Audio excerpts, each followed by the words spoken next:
Magandang araw sa inyong lahat. Ako si Filma at welcome sa ating science vlog.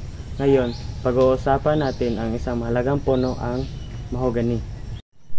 Ang karaniwang pangalan ng puno ito ay mahogany at ang scientificong pangalan nito ay Swietenia macrophyll.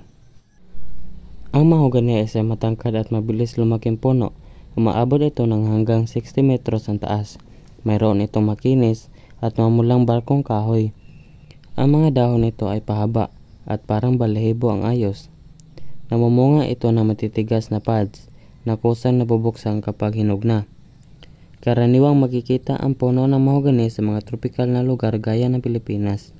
Kilala ito sa matibay at mamulang-mulang kahoy na ginagamit sa paggawa ng muebles, pintuan at kabinet. Napakahalaga ng mahogany sa ating komunidad sa aspektong ekonomiko. Mahalaga ang kahoy nito sa industriya ng paggawa ng muebles at construction. Sa medikal na gamit naman, ginagamit ang balat at buto nito sa tradisyonal na medisina para sa lagnat, pagtatae at alterpisyon. Malaki rin ang tulong ng punong ito sa kalikasan dahil sinisipsip nito ang carbon dioxide at tumutulong sa pagpalinis ng hangin. Bakit mahalaga ang saribuhay ng Pilipinas?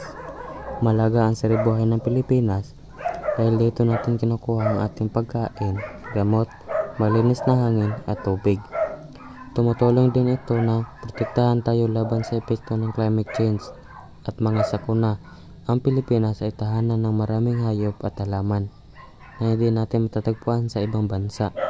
Kapag inalagaan natin ang ating kalikasan, inaalagaan din natin ang ating kinabukasan. Ng ating science vlog ngayon, sana ay may natutunan kayo tungkol sa puno ng mahogany at sa kahalagahan ng saribuhay ng Pilipinas.